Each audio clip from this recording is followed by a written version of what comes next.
Y vamos con la siguiente, que es de Rubén, que dice: Antonio, respecto a las horas extras, entiendo que las trabajadoras de ETT debemos de cobrarlas al mismo precio que las de plantilla. Correcto. Con carácter general, sí que esas horas extraordinarias deben de abonarse igual o al mismo precio que los trabajadores de la empresa en la que se presta servicios la perciben, porque al final el convenio colectivo de aplicación es el mismo. Por lo tanto, si el convenio colectivo de esta empresa en la que se presta servicios a través de una ETT marca que la hora extraordinaria tiene un precio determinado con un incremento de un 70%, en los contratos de por ETT se deberá de percibir a ese mismo precio. Pues Casi Cois dice: salud compañeros, yo trabajo en un taller y nos obligan a hacer una hora extra, que no se cotiza y se cobra, se supone que dentro de la nómina. Estoy haciendo fotos a los partes internos y las horas de salida con la intención de reclamar. ¿Valen como prueba? Valen como prueba. Ahí. Es totalmente válido, es totalmente válido.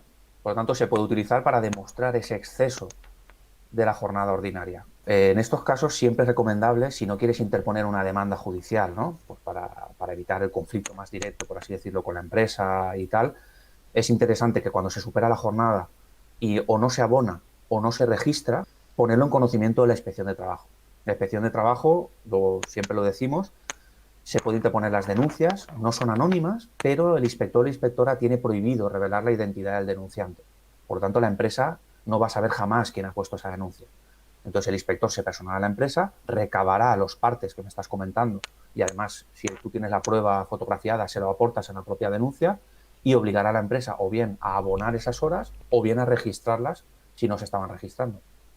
Rubén, el compañero, dice de nuevo: Antonio, ¿a partir de cuántas horas extra puedo negarme a hacer más? Sobre la realización de las horas extraordinarias, con carácter general, todas son voluntarias, salvo que se haya pactado en contrato. Ahora bien, solamente hay un caso en el que son obligatorias, aparte de que estén pactadas en el contrato, y es si existen causas de fuerza mayor, es decir, para prevenir siniestros o para daños urgentes y emergencias. En ese caso, por poner un ejemplo, hay una inundación, se cae un palé y se revientan no sé cuántos kilos de material. El resto de horas, que son las voluntarias, las llamamos horas extras estructurales, porque al final dependen de la producción y son voluntarias en un principio, como digo, si no están pactadas en mi contrato. Vale, y por último, que esto lo decimos mucho, pero no pasa. Tanto si son voluntarias, como si son de fuerza mayor, como si son de la naturaleza que sean, las horas extra se pagan, ¿vale? Se pagan siempre, pase lo que pase, se pagan. Que esto se les olvida a los jefes. A ver, se pagan o se compensan, Se ¿eh? Cuidado compensan, con pero esto. Sí, que no quedan gratis, vamos, eso sí. es, que no quedan gratis, correcto, correcto. Aquí aprovecho también y ahora explicamos los dos tipos de compensación, por así decirlo, de las horas extraordinarias. Está, por un lado, la compensación en tiempo libre, en tiempo de descanso, y por otro lado, la retribución. ¿Cómo sé yo si la empresa me tiene que compensar en tiempo de descanso o retribuir las horas extraordinarias? Pues bien, lo suyo es mirar el convenio colectivo. Si el convenio colectivo no dice nada y yo no he pactado nada en mi contrato, la ley dice que por defecto se compensa en tiempo de descanso. Y muy importante, la retribución, en el caso de que se paguen las horas y no se compensen, en el caso en que se paguen, la retribución no puede ser inferior al precio de la hora normal. Que sepáis todas y todas que las horas extraordinarias no se computan en la base de cotización de la seguridad social. Por muchas horas extraordinarias que yo haya hecho y me las hayan pagado y estén en mi nómina, no me van a aumentar la base y por lo tanto no voy a cobrar una prestación superior durante la baja médica. Ahora bien, si tengo un accidente laboral en la empresa, esa prestación que voy a cobrar por accidente laboral sí que se verá incluida ese incremento de base por las horas extraordinarias que yo he realizado. Warrior Pri dice: hola, buenas tardes. Respecto a las horas extra en hostelería, en mi empresa no las están pagando. Están siempre pidiendo que gente se quede a cubrir turnos sin remuneración. Luego te dicen que te las devolverán en días libres, pero yo personalmente llevo reclamando 11 horas desde hace un año. ¿Qué se puede hacer ante esto, Antonio? Pues lo que hemos comentado. Primero, sobre todo, mirar el convenio colectivo. Si en un principio sí que debe de aparecer la retribución, por lo menos el convenio de hostelería de Valencia sí que aparece, ¿de acuerdo? Pero es importante mirar el convenio colectivo, lo que hemos explicado. Si el convenio establece que se compensa con tiempo libre o se pagan, se retribuye. Si pone que se retribuyen, te las tienen que pagar, a no ser que tú pactes con ellos la compensación. Si tú no has pactado con ellos la compensación, esas horas se pueden reclamar, esa retribución se puede reclamar. Cuidado aquí porque lo hemos explicado varias veces. Tenemos un año desde que la empresa tiene la obligación de pagarnos una cantidad, tenemos un año para reclamarla judicialmente. Una vez pasa ese año, prescribe la cantidad y ya no se puede reclamar. Entonces, lo suyo es, antes de que transcurra el año, acercarte al sindicato más cercano o al asesor que tengas de confianza y valorar la posibilidad de reclamar esas horas, de interponer una reclamación de cantidades. ¿Que no quieres dar ese paso? Puedes ponerlo en conocimiento de la inspección de trabajo, pero tienes que dejarle muy probado que esas horas realmente se han realizado, o bien mediante fichaje y registro de jornada, o bien con los horarios, las planillas que suele enviar la empresa, donde aparezca que tú has efectuado esas horas. Jai Parrilla dice, buenas tardes, por mi trabajo cada 3 meses aproximadamente tenemos que ir un sábado a trabajar sin cobrarlo a cambio de un día de fiesta que encima lo elige la empresa. ¿Esto es legal? Hay que mirar en profundidad. Es que aquí el problema es que hay una figura jurídica que permite la normativa, que es la distribución irregular de la jornada, lo que muchas empresas le llaman flexibilidad. Si estamos hablando de horas extraordinarias, y el concepto son horas extraordinarias, la empresa no puede obligarte a hacer esas horas extraordinarias. Estaríamos hablando de hora extraordinaria estructural, porque no es una causa de fuerza mayor, tiene una causa productiva, estructural, y por lo tanto son voluntarias. Y yo no estaría obligado a realizar esas horas extraordinarias. Rubén pregunta, ¿quién tiene prioridad a la hora de hacer horas extras, los trabajadores de plantilla o de ETT? No existe una prioridad legal establecida sobre esto, ¿eh? En un principio no existe una prioridad legal. Vale, pero si la empresa no necesita que se quede toda la plantilla, sino solo 2 o 3 trabajadoras, ¿cómo lo elige? ¿Cómo se gestiona eso? Si es así, evidentemente estamos hablando de un trabajador temporal, que es temporal por una circunstancia, por un pico de producción, por un aumento, y los otros son trabajadores de plantilla. En un principio son los trabajadores de plantilla quienes tienen la potestad de sacar esa producción adelante. Pero cuidado con ese tipo de pactos, habría que mirarlo y habría que ver hasta qué punto puede llegar a ser discriminatorio. Vale, Rubén pregunta, ¿a partir de cuántos minutos se ha de pagar la hora extra entera o es fraccionable a la hora de cobrarlas? No hay nada que establezca, tampoco la normativa regula eso. Al final lo que dice la normativa es que cuando tú superas tu jornada ordinaria, es decir, cuando tú superas las 40 horas semanales o en cómputo anual, las que marque el convenio, son horas extraordinarias, se están devengando fuera de tu jornada ordinaria. Por lo tanto, cualquier minuto se debería de pagar. Creo que Rubén es el compañero de TT, ¿no? ¿O es Sí, otro Rubén? Es el es el mismo. compañero de CNT. Claro, es compañero y además trabaja en ETT. Vuestro Vale. caso, a lo mejor, en cuanto a las ETTs, es una situación diferente, porque si os tenéis contratos por días, yo entiendo que aunque hagas media hora extraordinaria o 15 minutos, deberían de pagaroslo proporcionalmente, si os finiquitan a diario, ¿vale?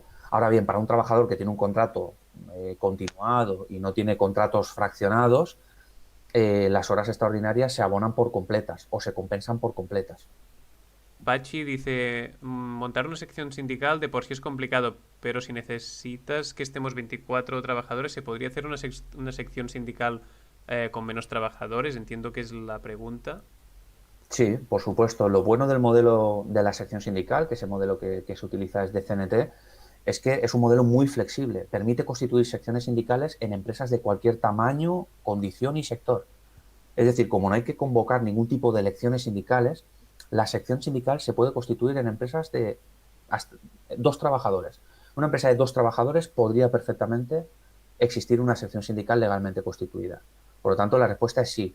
No hace falta un mínimo, eso lo marcan los estatutos del propio sindicato, y a partir de ahí, pues sí que intentar crecer. Aunque la empresa sea de 24, a lo mejor podéis ser 5, 6, 7 afiliados y afiliadas, y a partir de ahí, pues empezar a reclamar vuestros derechos.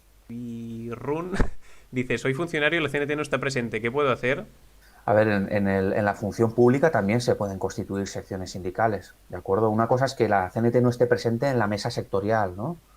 Que eso es diferente, que es la mesa que se crea dependiendo de la función pública y que suelen estar solamente los sindicatos mal llamados mayoritarios para negociar con la administración pública, para determinar nuevas contrataciones, no, nuevas plazas, OPEs, etcétera, etcétera, para negociar esto.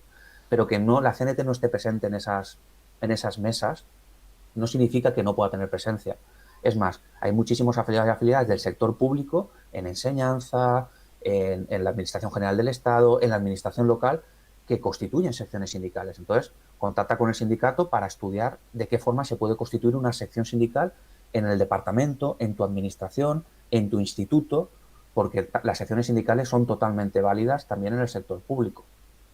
Vale, pues gracias por aclararlo, que siempre el sector público queda ahí como un Sí. poco como olvidado. y seguro que también Sí. hay mucha necesidad. Aleix nos decía, en cuanto al teletrabajo, te contratan 4 horitas y te hacen trabajar 10 sin cobrarlas.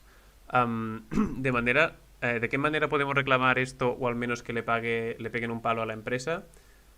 Con el registro.